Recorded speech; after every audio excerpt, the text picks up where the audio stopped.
Distributed operating system क्या होता है, इंटरेक्टिव ऑपरेटिंग सिस्टम क्या होता है, मल्टी यूज़र ऑपरेटिंग सिस्टम क्या होता है और मल्टी थ्रेडेड ऑपरेटिंग सिस्टम क्या होता है। देखिए जैसे हमने प्रीवियस लेक्चर में हम क्लासिफिकेशंस ऑफ ऑपरेटिंग सिस्टम हम देख रहे थे, जिसमें कि हमने बैच ऑपरेटिंग सिस्टम और real time time sharing, multi processor, multitasking, ये जितने भी टाइप्स या क्लासिफिकेशंस बोल लीजिए, सारे हमने डिस्कस किए थे। और ये जो आपका लेक्चर है ये क्लासिफिकेशंस का लास्ट लेक्चर है, इसी के साथ आपका क्लासिफिकेशन पूरा एंड हो जाएगा। तो आज हम interactive operating system, multi user and multi threaded and distributed operating system, ये सारे हम डिस्कस करेंगे, जो कि एग्ज़ाम पॉइंट ऑफ व्यू से काफ़ी इंपॉर्टेंट है। चलिए स्टार्ट करते हैं। अगेन छोटी सी रिक्वेस्ट है, अगर चैनल पे फर्स्ट टाइम विजिट किए हैं तो आपको मैं बता दूं, चैनल पे आपको ऑपरेटिंग सिस्टम का जो प्लेलिस्ट है आपको मिल जाएगा, जिसमें आपको 5 यूनिट कंप्लीट मिल जाएगी, आप जाके देख सकते हैं। ठीक है, तो चलिए स्टार्ट करते हैं। और चैनल को प्लीज़ सब्सक्राइब कर देना, बहुत ही ज़्यादा मोटिवेशन मिलता है कि हाँ आप लेक्चर्स देख रहे हैं, और कमेंट कर देना कि आपको लेक्चर समझ में आ रहे हैं कि नहीं समझ में आ रहे हैं। तो चलिए स्टार्ट करते हैं। ये रहा आपका नोट्स। ठीक है, अब यहाँ पे मैं आपको पूरा डिटेल से एक्सप्लेन करूँगा वन बाय वन। आपको बिल्कुल भी परेशान नहीं होना है कि यहाँ पे कुछ भी टॉपिक आपको समझ में नहीं, बहुत ही ईजी एक्सप्लेनेशन यहाँ पे होगा। ठीक है, तो ये रहा आपका डिस्ट्रीब्यूटेड ऑपरेटिंग सिस्टम।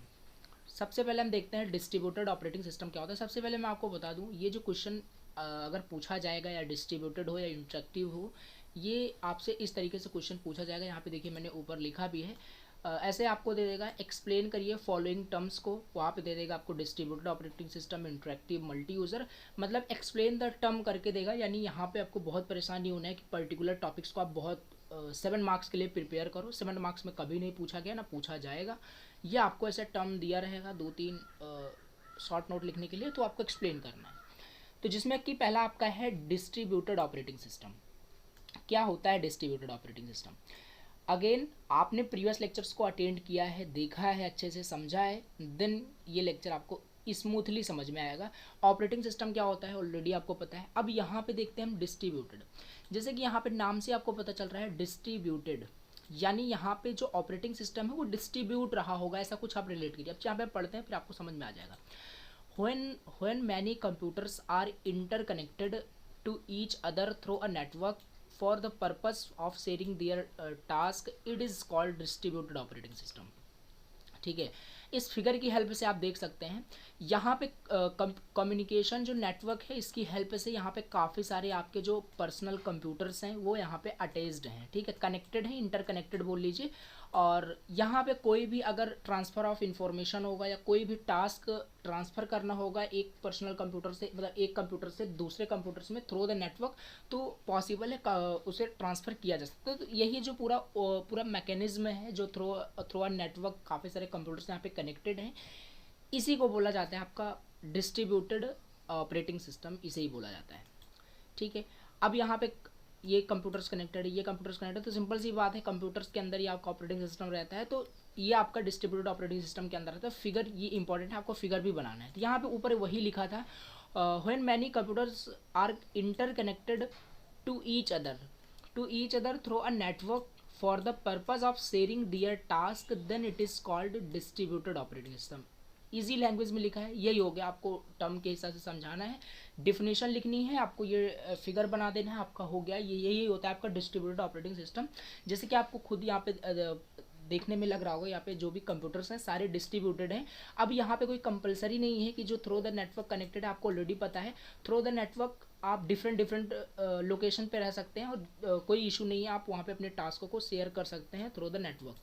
ठीक है, तो ये होता है। ये मान लीजिए कोई एक यूज़र है जो किसी दूसरे प्लेस पे है, और ये कोई दूसरे प्लेस पे है, तो अगर ये चाहता है, ये यूज़र चाहता है कि मैं अपना डेटा इस वाले यूज़र को ट्रांसफ़र करूँ, तो ये थ्रू द नेटवर्क क्या करेगा, इस डेटा को ट्रांसफ़र कर सकता है इस यूज़र के पास। तो यही ओवरऑल ये जो मैकेनिज्म है, नेटवर्क के साथ अलग अलग कंप्यूटर्स कनेक्टेड हैं, डिस्ट्रीब्यूटेड कंप्यूटर नेटवर्क बोल लीजिए, नेटवर्क कंप्यूटर सिस्टम बोल लीजिए, डिस्ट्रीब्यूटेड या डिस्ट्रीब्यूटेड ऑपरेटिंग सिस्टम बोल लीजिए, यही होता है। बेसिकली हम आगे भी और थोड़ा सा डिस्कस करते हैं।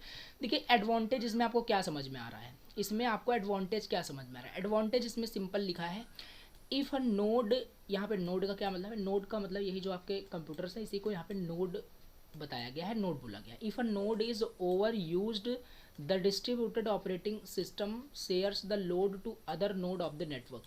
मान लीजिए कोई भी टास्क, जैसे कि हमने ऊपर डेफिनेशन में ही पढ़ा कि ये अपने टास्कों को क्या करते हैं, शेयर करते हैं, शेयरिंग दियर टास्क। मान लीजिए इस कंप्यूटर्स के पास बहुत ही ओवरलोड ओवरहेड यहाँ पे कोई टास्क आता है जो कि इस टास्क को इसको परफॉर्म करना है, तो ये क्या कर सकता है, अपने टास्क को इस वाले कंप्यूटर्स को भी शेयर कर सकता है through the network. Distributed system है तो आपको पता है, तो जिससे कि इसका जो लोड है वो कम हो जाएगा। टास्क को आधा ये कंप्लीट करेगा, आधा ये कंप्लीट करेगा, चाहे तो ये भी आपका फर्दर ये यहाँ पे डिस्ट्रीब्यूट कर सकता है। तो यही जो मैकेनिज्म है, ये एडवांटेज में लिखा था कि डिस्ट्रीब्यूटेड ऑपरेटिंग सिस्टम शेयर कर सकता है अपना जो लोड है किसी भी टास्क कंप्लीट करने का दूसरे node of the network. Node का मतलब एक कंप्यूटर को लिया गया है। तो ओवरऑल ये हो गया आपका यहाँ पे डिस्ट्रीब्यूटेड ऑपरेटिंग सिस्टम। ठीक है, इसका एडवांटेज हमने देख लिया, इसका हम डिसएडवांटेज भी देख लेते हैं। सिंपल डिसएडवांटेज यहाँ पे क्या है, डिसएडवांटेज यहाँ पे है if the network is failed communication of all computers is broken. Simple आप डायग्राम में ही देख लीजिए, डायग्राम में ही आपको समझ में आ रहा होगा कि सारे जो आपके कंप्यूटर्स हैं नेटवर्क के साथ कनेक्टेड, अगर ये आपका नेटवर्क ही फेल हो जाए तो क्या ये आपस में कम्युनिकेट कर पाएंगे, आपस में ये आपस में इंटरकनेक्टेड हो पाएंगे? नहीं हो पाएंगे, क्योंकि through the network he connected है। तो अगर डिसएडवांटेज यही है, फिर नेटवर्क में इशू आ गया, नेटवर्क फेल हो गया, कोई भी प्रॉब्लम इशू आ जाता है विद द नेटवर्क, देन वहाँ पे आपका सारा ब्रोकन हो जाएगा, सारे कंप्यूटर जो इंटरकनेक्टेड है वो ब्रोकन हो जाएगा, आप ऐसे बोल सकते हैं। ये हो गया आपका डिस्ट्रीब्यूटेड ऑपरेटिंग सिस्टम। अगर आता है लिखने के लिए तो आपको लिखना है, डायग्राम बनाना है, एक्सप्लेन करना है। अब यहाँ पे नेक्स्ट हमारा टॉपिक है मल्टी थ्रेडिंग इन ऑपरेटिंग सिस्टम, या इसी को बोल दीजिए मल्टी थ्रेडेड ऑपरेटिंग सिस्टम। ठीक है, देखिए मल्टी थ्रेडिंग क्या होता है। सिंपल, अगर आपने जावा लैंग्वेज आपको आती है तो जावा एक मल्टी थ्रेडिंग मतलब जावा में मल्टी थ्रेडिंग सपोर्ट करता है, तो उसी से टाइप्स कुछ यहाँ पे रिलेटेड। देखिए मल्टी थ्रेडिंग क्या होता है, पहले मल्टी थ्रेडिंग समझेंगे बहुत इजी एक्सप्लेनेशन में, फिर अच्छे समझ में आएगा मल्टी थ्रेडेड ऑपरेटिंग सिस्टम क्या होता है। देखिए इमेजिन करिए, इजी लैंग्वेज में लिखा है, इमेजिन करिए you have a big task to do like a building a house. आपके पास एक बहुत बड़ा, इमेजिन करिए अच्छे समझ में आएगा। देखिए आपको कोई घर बनाना है, कोई बिल्डिंग अ हाउस एक बिग टास्क होता है, आपको पता है। इमेजिन करिए instead of doing it all by your self, इसके बजाय आप उसे खुद मतलब यहाँ पे आपको समझ में आ रहा होगा हिंदी में, अब मैं आपको क्या एक्सप्लेन करूँ। Instead of doing it all by yourself, आप इसे खुद से करने के बजाय you decide to work with your friends. आपने डिसाइड किया कि मैं ये जो मतलब जो भी डिज़ाइन कर रहा हूँ बिल्डिंग हाउस, इसे मैं अपने फ्रेंड्स के साथ इसे बिल्ड करूँगा। ठीक है, instead of doing it your self. Each friend task care of a different part of a house, मतलब जो भी आपके फ्रेंड्स हैं वो अलग अलग, इमेजिन अभी मैं करा रहा हूँ आपको, समझिए यहाँ पे रिलेट करिए अभी अच्छे से, एक्चुअल में डेफिनेशन भी समझूंगा। तो अलग अलग वहाँ पे डिफरेंट पार्ट्स वो बना सकते हैं, जैसे कि कोई एक फ्रेंड्स हो सकता है वो आपका रूफ बना रहा हो, बिल्ड कर रहा हो, अनदर वहाँ पे वॉल्स कर रहा हो, सो ऑन, ऐसे अलग अलग टास्क सब अपना मतलब असाइन कर लिए हैं कि हाँ ये मैं ये काम करने वाला हूँ। ये हो गया, ठीक है, एनालॉजी हमने देखी। अब आके यहाँ पे लिखा है in a multi threaded operating system, उसी तरीके से मल्टी थ्रेडेड ऑपरेटिंग सिस्टम के अंदर क्या होता है, it is similar like that, इसी तरीके से मल्टी थ्रेडेड काम करता है। अब समझ में आएगा अच्छे से। पहले यहाँ पे handling many task, multi threaded आपका कहाँ पे यूज होता है, अगर आपके पास बहुत सारे टास्क है, बहुत बड़े टास्क होते हैं, तो उसे हम थ्रेड्स में डिवाइड करते हैं, आगे अच्छे समझ में आएगा। तो यहाँ पे वही है handling many task. Instead of one person, यानी इंस्टेड ऑफ वन पर्सन और thread doing all the work, the computer can work on multiple task और threads at the same time. मतलब एट द सेम टाइम अगर हम उस many task को, जो complex task या जो बिग टास्क को हम थ्रेड्स में जब डिवाइड करते हैं तो उसे हम क्या कर सकते हैं, उस एट द सेम टाइम हम मल्टीपल टास्क परफॉर्म करा सकते हैं। जैसे ऊपर आप लाइक द रूफ वहाँ पे अलग आपका जो फ्रेंड है रिपेयर कर रहा है, बिल्ड कर रहा है, और ये वॉल कर रहा है, मतलब अलग अलग काम एट द सेम टाइम हो रहा है due to multi threaded operating system की वजह से। एंड यहाँ पे सेकंड पॉइंट्स भी देख लेते हैं। सेकंड पॉइंट यहाँ पे है डिवाइडिंग द वर्क। ठीक है, पहला आपका हैंडलिंग मैन्यू टास्क हो गया। सेकंड पॉइंट आप लिख सकते हैं यहाँ पे डिवाइडिंग द वर्क, यहाँ पे लिखा है dividing the work. Just like dividing task among your friends, जैसे आपने डिवाइड किया ऊपर एग्जांपल में हमने देखा सब अपने अपने टास्क को डिवाइड करते, उसी तरीके से ऑपरेटिंग सिस्टम ये जो होता है आपका स्प्लिट करता है वर्क को एमंग डिफरेंट थ्रेड्स। वही जो ऊपर आपको समझा है वही यहाँ पे सिंपल लिखा है। थ्रेड्स का सिंपल मतलब है कोई बड़ा टास्क है उसे आप थ्रेड्स में डिवाइड कर दे रहे हैं, छोटे छोटे हिस्से में डिवाइड कर दे रहे हैं ईच थ्रेड, और each thread can work on it's on task independently, मतलब और ईच जो थ्रेड है वो इंडिपेंडेंट है, किसी के ऊपर डिपेंड नहीं है कि अगर एक थ्रेड काम करेगा तो मैं भी करूँगा।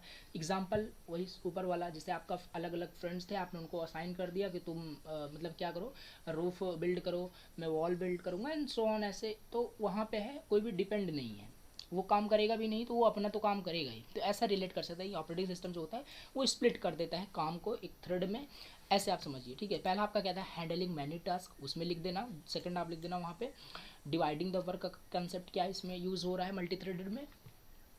एंड इसके बाद थर्ड यहाँ पे है efficient use of resources. Efficient use of resources का क्या मतलब है, by working on multiple tasks simultaneously the computer can make better use of its resources like CPU. It's like getting more work done in the same amount of time. Simple वही है, threads में हमने divide कर दिया, हमें benefit क्या मिला, हम CPU का मैक्सिमम यूटिलाइजेशन हो पा रहा है, मल्टीपल टास्क साइमल्टेनियसली एग्जीक्यूट हो पा रहा है। ठीक है, तो बेटर वहाँ पे आपको परफॉर्मेंस सीपीयू का मिल रहा है। तो एफिशिएंट यूज़ ऑफ रिसोर्सेज का ये मतलब है, ओवरऑल सीपीयू की जो परफॉर्मेंस है वो इंक्रीज हो रही है मल्टी थ्रेडेड ऑपरेटिंग सिस्टम का यूज़ करके। फोर्थ में आप लिख सकते हैं स्मूथ परफॉर्मेंस। पॉइंट्स में आपको थोड़ा सा लिखना है, यहाँ पे स्मूथ परफॉर्मेंस के अंदर लिख देना है कि मल्टी थ्रेडेड ऑपरेटिंग सिस्टम जो होता है हेल्प करता है keeps things running smoothly even if one thread gets stuck. अगर एक भी थ्रेड वहाँ पे स्टक हो जाता है या एक थ्रेड काम नहीं करता है, take no longer than other की, मतलब फिर दूसरा वाला उस पर डिपेंड नहीं करेगा कि वो थ्रेड काम नहीं कर रहा तो मैं भी नहीं करूँगा, जैसे कि ऊपर हमने देखा है इंडिपेंडेंटली होता है, ऑलरेडी हमने समझा। तो यहाँ पे वही लिखा है। So overall multi threading operating system जो होता है is like having a multiple friends working together to build something और making the process faster and efficient. Overall हमें समझ में आया मल्टी थ्रेडेड ऑपरेटिंग सिस्टम इसलिए आया जिससे कि हम मैक्सिमम सीपीयू यूटिलाइजेशन कर सकें। कोई कॉम्प्लेक्स टास्क, कोई बिग टास्क है उसे हम थ्रेड्स में डिवाइड करें और उसे हम फिर एग्जीक्यूट करने के लिए सबको अपना अपना वर्क असाइन कर दें और सब अपना अपना काम करें। ठीक है, सब अपना अपना टास्क एग्जीक्यूट करें थ्रू, जैसे लाइक हमने एक फ्रेंड्स का एग्जांपल लिया था ऊपर। तो ये हो गया आपका यहाँ पे मल्टी थ्रेडेड ऑपरेटिंग सिस्टम। ठीक है, तो ओवरऑल यहाँ पे लिखा है मल्टी थ्रेडेड ऑपरेटिंग सिस्टम। आप चाहो तो अगर यहाँ पे टेक्निकल डिफिनेशन लिखा है allows multiple threads which are small units of processing to execute task concurrently. Concurrently means वही पैरेललिज्म हो रहा है, at the same time multiple task execute हो रहा है। Multi thread operating system allow करता है मल्टीपल थ्रेड्स को which are small units of processing to execute task concurrently. ये था आपका मल्टी थ्रेडेड। अब मैं थोड़ा सा आपको एक चीज़ और भी यहाँ पे दिखाना चाहूँगा। ठीक है, एक सेकंड, यहाँ पे आप चाहे ये क्या है मल्टी थ्रेडेड ऑपरेटिंग सिस्टम, ये एग्जाम में 7 मार्क्स के अंदर सिंगल क्वेश्चन पूछा जा चुका है। थ्रेड साइकिल पूछता है और मल्टी थ्रेडिंग क्या होता है ये पूछता है। तो मैं आपको सजेस्ट करूँगा आप जाके थोड़ा सा खुद से भी पढ़ सकते हैं, बाकी मैंने कंसेप्ट आपको मल्टी थ्रेडिंग का बता दिया। और टर्म अगर explain the term the following करके पूछता है तो आपको जितना मैंने बताया वही आपको लिख देना है, इनफ है। बाकी सिंगल अगर पर्टिकुलर क्वेश्चन पूछता है तो वो भी लिख सकते हैं, प्लस आपको ये डायग्राम भी बना देना है, इससे यहाँ पे डायग्राम बना हुआ है तो ये सारे आप डायग्राम बना सकते हैं। ठीक है, मल्टी थ्रेडेड प्रोसेस का डायग्राम है। तो यहाँ पे बाकी सारी चीज़ें यहाँ पे डिस्कस की, टाइप्स यहाँ पे टाइप्स हमें नहीं देखना है, तो इतना ही यहाँ पे इनफ है मल्टी थ्रेडिंग ऑपरेटिंग सिस्टम। बाकी और भी आप मल्टी थ्रेडेड का पर्टिकुलर देख सकते हैं, मैं आपको रिसोर्सेज बता दे रहा हूँ। ठीक है, तो अब हम अपना अगला देख लेते हैं, अगला हम टॉपिक देख लेते हैं। अगला टॉपिक हमारे पास है multi user operating system. Multi user operating system क्या होता है, देखिए ये भी एक टाइप है आपको ऑपरेटिंग सिस्टम का, क्लासिफिकेशन ही हम सिंपल सी बात है पढ़ रहे हैं। तो नाम से सजेस्ट हो रहा है मल्टी यूज़र ऑपरेटिंग सिस्टम, यानी यहाँ पे मल्टी यूज़र होगा। हमने मल्टी प्रोसेसर पढ़ा था तो वहाँ पे प्रोसेसर एक या एक से ज़्यादा था, यहाँ पे सिंपल सी बात है मल्टी यूज़र है तो मल्टीपल यूज़र होंगे, यहाँ पे सिंगल यूज़र नहीं होगा। देखते हैं आगे समझ में आएगा अच्छे से। in a multi user operating system multiple number of user can access different resources of computers at the same time। देखिए यहाँ पे क्या है कि जो कंप्यूटर सिस्टम आपका है उस आपके कंप्यूटर सिस्टम्स को डिफरेंट सॉरी, यहाँ पे जो मल्टी यूज़र ऑपरेटिंग सिस्टम जो होता है, multiple number of user can access different resource of a computer at the same time. मतलब सिंपल सी बात है, जो आप इस टाइप के जो ऑपरेटिंग सिस्टम होते हैं, ये मल्टीपल यूज़र एक्सेस करते हैं आपके डिफरेंट रिसोर्सेज को जो आपके कंप्यूटर सिस्टम के का होता है। जैसे हम आगे भी डायग्राम समझेंगे, अच्छे समझ में आ गया ये चीज़ क्या लिखा है ऊपर। तो the access is provided using a network that consist of a various personal computer attached to a mainframe computer system. देखिए डायग्राम के हेल्प से समझते हैं। यहाँ पे देखिए ये आपका है एक मेन फ्रेम कंप्यूटर, यहाँ पे नीचे आप लिख दीजिए मेन फ्रेम कंप्यूटर सिस्टम, ये आपका है। और ये थ्रू द नेटवर्क काफ़ी सारे पर्सनल कंप्यूटर्स आपके यहाँ पे कनेक्टेड हैं। अब यहाँ पे ऊपर क्या लिखा था, ऊपर यहाँ पे ये लिखा था कि यहाँ पे ये कोई, इसे आप यूज़र बोल सकते हैं, क्योंकि पर्सनल कंप्यूटर है तो कोई यूज़र ही इसे एक्सेस कर रहा होगा। ये भी आपका कोई पर्सनल कंप्यूटर तो कोई यूज़र एक्सेस। तो ओवरऑल यहाँ पे मल्टीपल यूज़र यहाँ पे आपका ऑपरेटिंग सिस्टम हो रहा है। यानी मान लीजिए इस यूज़र को अगर कोई भी डेटा एक्सेस करना हो या इसे मेन फ्रेम कंप्यूटर से कोई भी डेटा एक्सेस करनी है। अब मेन फ्रेम कंप्यूटर क्या होता है, देखिए मेन फ्रेम कंप्यूटर आप एक तरीके का बिग कंप्यूटर्स बोल सकते हैं, बिग सर्वर बोल सकते हैं, जहाँ पे सारी डेटा अवेलेबल होता है, जहाँ पे सर्वर आप इसे एक तरीके का इमेजिन करके चलिए। मेन फ्रेम कंप्यूटर एक बहुत बड़ा फास्ट कंप्यूटर होता है, फास्टेस्ट एग्जीक्यूशन आपका ये करता है। तो मेन फ्रेम कंप्यूटर ये आप समझ के चलिए, ठीक है।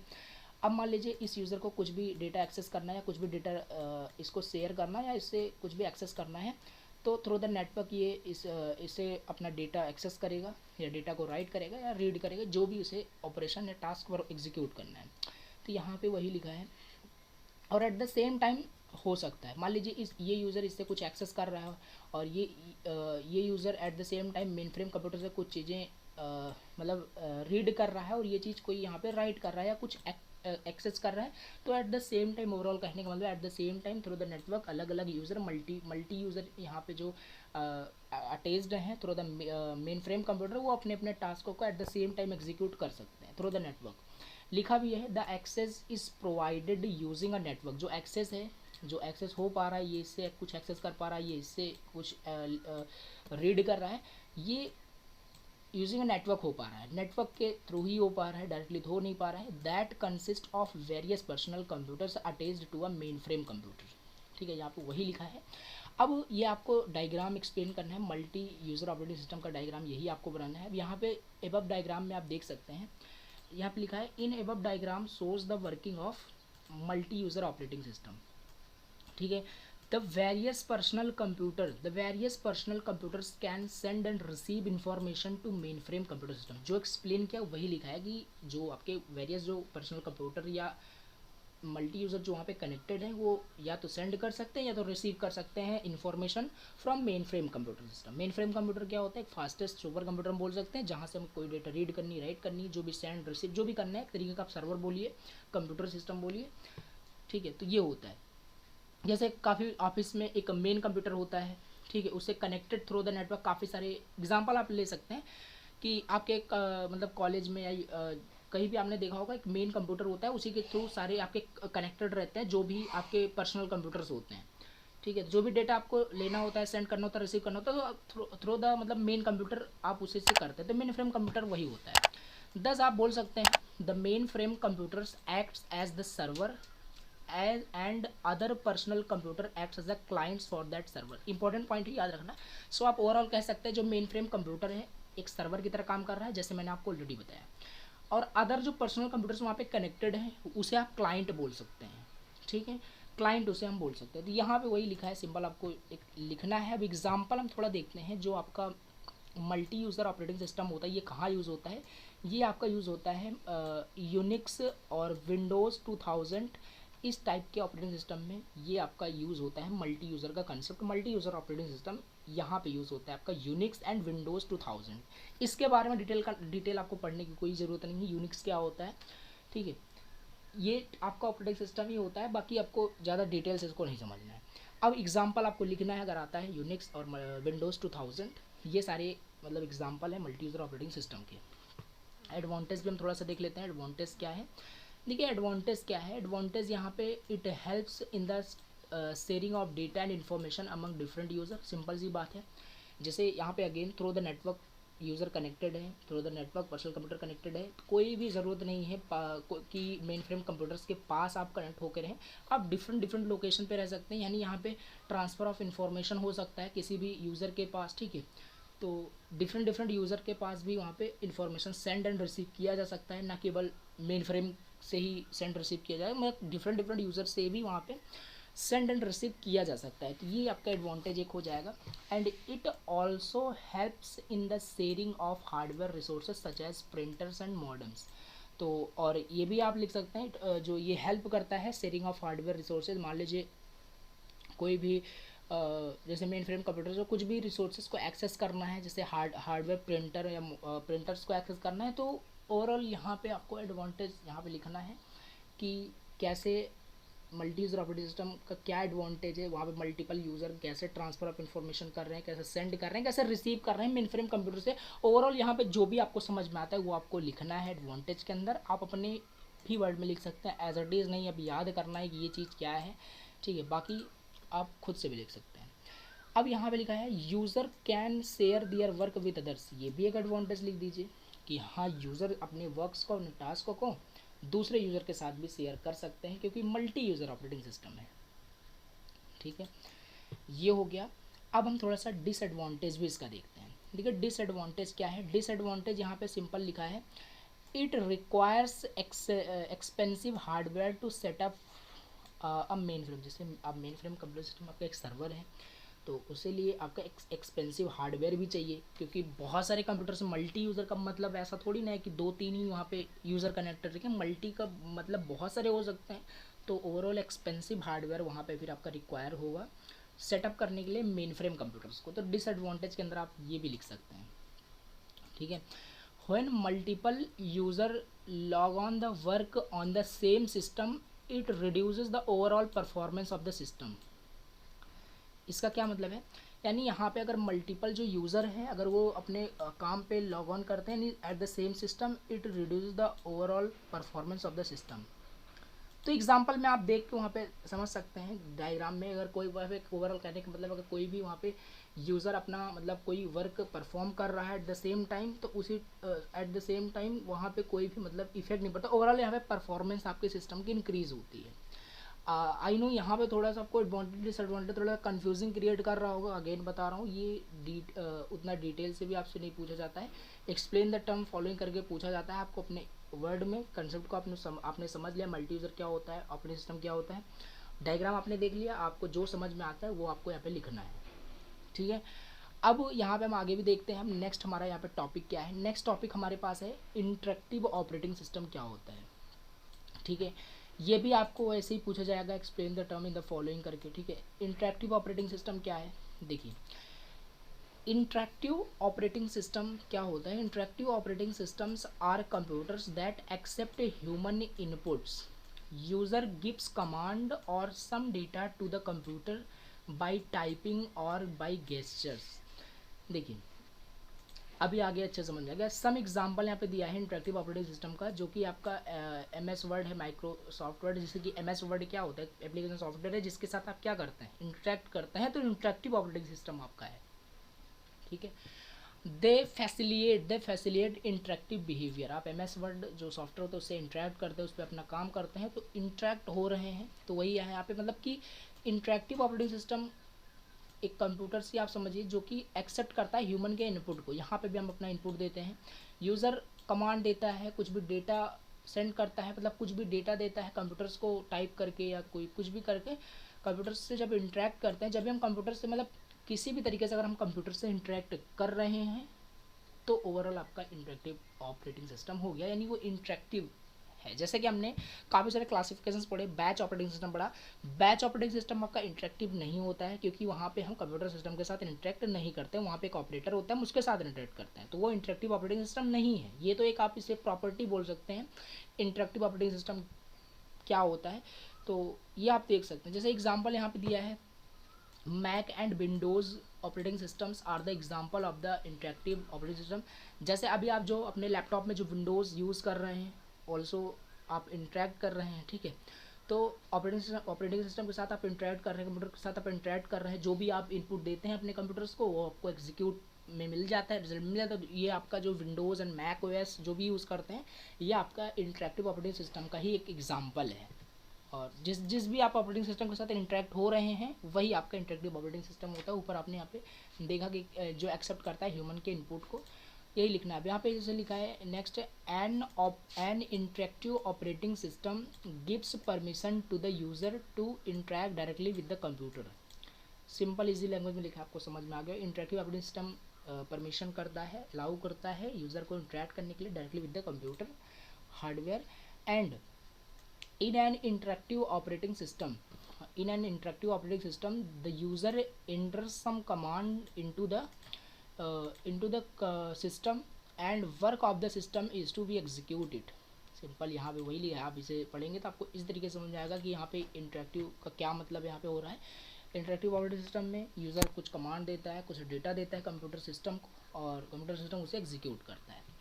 अब यहाँ पे हम थोड़ा सा देखते हैं इंटरेक्टिव ऑपरेटिंग सिस्टम की प्रॉपर्टीज़ क्या होती है। हमने इंटरेक्टिव ऑपरेटिंग सिस्टम क्या होता है देख लिया। अब यहाँ पे इसकी प्रॉपर्टीज़ क्या है। प्रॉपर्टीज़ क्या है, जैसे बैच प्रोसेसिंग या बैच ऑपरेटिंग सिस्टम जो हमने पढ़ा, वो क्या था, आपका इंटरेक्टिव ऑपरेटिंग सिस्टम था। ठीक है, अब हम देखते हैं जो भी हम यहाँ पे क्लासिफिकेशन ऑलरेडी पढ़ चुके हैं। सिंपल आप इंटरेक्टिव इसे एक बिहेवियर बोल लीजिए, एक प्रॉपर्टी आप बोल लीजिए, कोई ऑपरेटिंग सिस्टम नहीं है, क्योंकि हम जो भी क्लासिफिकेशन पढ़ चुके हैं वही सारा ऑपरेटिंग सिस्टम था। ये तो एक प्रॉपर्टी हो गया कि कौन कौन सा आपके ऑपरेटिंग सिस्टम इंटरेक्टिव होते हैं। जैसे आपका बैच ऑपरेटिंग सिस्टम जो होता है, देखिए यहाँ पे देखिए, it is defined as the process of gathering programs and data together in batch before performing. देखिए ये सारी चीज़ हमने डिटेल से देखी है कि क्या जॉब होता है, बैच क्या होता है। आपने लेक्चर्स को स्टार्टिंग से देखा है, समझ में आपको आ रहा होगा। तो properties of interactive operating system में पहला आपका बैच प्रोसेसिंग हो गया। सेकंड यहाँ पे आपका मल्टीटास्किंग। ये सारे आपके इंटरेक्टिव ऑपरेटिंग सिस्टम की कैटेगरीज में आते हैं, जो कि कंप्यूटर्स के हार्डवेयर के थ्रू, मतलब कि कंप्यूटर्स के साथ डायरेक्टली वहाँ पे हम इंटरेक्ट करते हैं। मल्टीटास्किंग भी आपका यहाँ पे क्या होता है, multitasking the CPU can execute multitask या मैनी टास्क साइमल्टेनियसली। ये भी आपने डिटेल से देखा था। मल्टी प्रोग्रामिंग भी हमने देखा था, जो बहुत सारे आपके जॉब्स होते हैं वो कंप्यूटर्स के मेन मेमोरी में स्टोर रहते हैं, वन बाय वन वो सारा आपका एग्जीक्यूट होता है थ्रू द कंटेक्स्ट स्विचिंग। ये सब प्रॉपर्टीज़ के अंदर आपको 4-5 आपको लिख देना है, जो भी आपने क्लासिफिकेशन पढ़ा। और यहाँ पे कुछ भी नया नहीं है, जो आपने क्लासिफिकेशन पढ़ा वही लिखना है और उसी को 2-4 पॉइंट्स में आपको एक्सप्लेन कर देना है। रियल टाइम ऑपरेटिंग सिस्टम क्या होता है ये भी हमने देखा था। इसके बाद फिफ्थ आपका प्रॉपर्टी हो गया स्पूलिंग। देखिए स्पूलिंग हमारा नेक्स्ट टॉपिक है, हम नेक्स्ट लेक्चर में स्पूलिंग को बहुत डिटेल से पढ़ रहे होंगे। बाकी स्पूलिंग पे यहाँ पे देख लीजिए क्या है। Spooling is defined as the process of pushing the data from different input jobs into a buffer so that any device can access the data when it is ready. Spooling को अभी आप सिर्फ समझ लीजिए, ये प्रॉपर्टी होता है interactive operating system का। बाकी हम इससे आगे लेक्चर्स में बहुत डिटेल्स देखेंगे। और वेरी इंपॉर्टेंट क्वेश्चन है आपका, स्पूलिंग क्या होता है, वेरी इंपॉर्टेंट। ठीक है, तो इसे हम देखेंगे, इसको परेशान मत होइए। अब यहाँ पे एडवांटेज देखते हैं इंटरेक्टिव ऑपरेटिंग सिस्टम का क्या होता है। एडवांटेज क्या होता है इंटरेक्टिव ऑपरेटिंग सिस्टम का, पहला यूजिबिलिटी। यूजिबिलिटी क्या है, an operating system is design to perform something and the interactiveness allows the user to manage the task more और लेस इन रियल टाइम। ये हो गया। और यूजिबिलिटी यहाँ पे मतलब इंक्रीज़ हुई है ऑपरेटिंग सिस्टम। ऑपरेटिंग सिस्टम का एडवांटेज यही है कि यूज़र उसके साथ इंटरेक्ट करता है, अपने टास्क को कंप्लीट करता है, लेस टाइम में मैनेज करता है अपने टास्क को। ओवरऑल यही लिखना है यूजिबिलिटी। एंड इमीडिएट फीडबैक, इसमें मैंने लिखा नहीं, आप खुद लिख सकते हैं। इंटरेक्टिव होने की वजह से हमें फीडबैक इंस्टेंटली मिलता है, इमीडिएट मिलता है। हम कोई भी कंप्यूटर को कोई भी टास्क देते हैं तो कंप्यूटर हमें तुरंत एग्जीक्यूट करके देता है। कुछ भी एरर, कुछ भी फीडबैक जो भी होता है हमें एग्जीक्यूट इंस्टेंटली मतलब मिल जाता है, इमीडिएट फीडबैक मिल जाता है। एडवांटेज ये हो गया। डिसएडवांटेज क्या है, dependency on input devices. Disadvantage हाँ ये भी है, क्योंकि इंटरेक्टिव आपका है, जब तक कि आपका यूज़र के थ्रू उसको कुछ इनपुट नहीं मिलेगा कंप्यूटर सिस्टम को, तब तक आपका कंप्यूटर वेट करता है। तो ये डिसएडवांटेज है कि डिपेंडेंसी है इनपुट डिवाइसेस की, क्योंकि इंटरेक्टिव का मतलब यही है जब यूज़र कुछ कमांड दे रहा है अपने कंप्यूटर सिस्टम को। ठीक है, सेकंड यहाँ पे आपका हो गया टफ टू डिज़ाइन। और इंटरेक्टिव ऑपरेटिंग सिस्टम क्या होता है, टफ टू डिज़ाइन होता है। Depending on the target device interactivity might be proved challenging to design because user must be prepared for every input. और टफ टू डिज़ाइन क्योंकि जब भी कंप्यूटर्स को रिक्वायरमेंट होती है, यूज़र को रिक्वायरमेंट होती है, इंस्टेंटली उसे इनपुट यूज़र को देना पड़ेगा। तो टफ टू डिज़ाइन है, यहाँ पे वही बोल सकते हैं। Interactivity might be proved challenging, मतलब हमेशा यूज़र को इंटरेक्ट रहना पड़ेगा जिससे कि कंप्यूटर टास्क को एग्जीक्यूट करे। तो इज एज अ चैलेंजिंग आप इसे समझ सकते हैं, क्योंकि because user must be prepared for every input, क्योंकि यूज़र को प्रिपेयर होना पड़ेगा फॉर एवरी इनपुट के लिए, जो भी इनपुट उसे देना है। ठीक है, तो ये ओवरऑल हो गया आपका क्या बोलते हैं इंटरेक्टिव ऑपरेटिंग सिस्टम। ठीक है, तो हमने डिटेल से समझा क्या होता है डिस्ट्रीब्यूटेड ऑपरेटिंग सिस्टम और multi user operating system, interactive operating system, multi threaded operating system क्या होता है। तो आई थिंक आपको समझ में आएगा लेक्चर। तो चलिए आज की इस लेक्चर को यही पेंड करते हैं और thank you so much for watching the lecture. Again channel पे फर्स्ट टाइम विजिट किए हैं तो प्लीज़ एक सब्सक्राइब कर देना, बहुत ही ज़्यादा मोटिवेशन मिलता है। लेक्चर्स को प्लीज़ लाइक करना, कमेंट करना लेक्चर समझ में आ रहे हैं कि नहीं आ रहे हैं।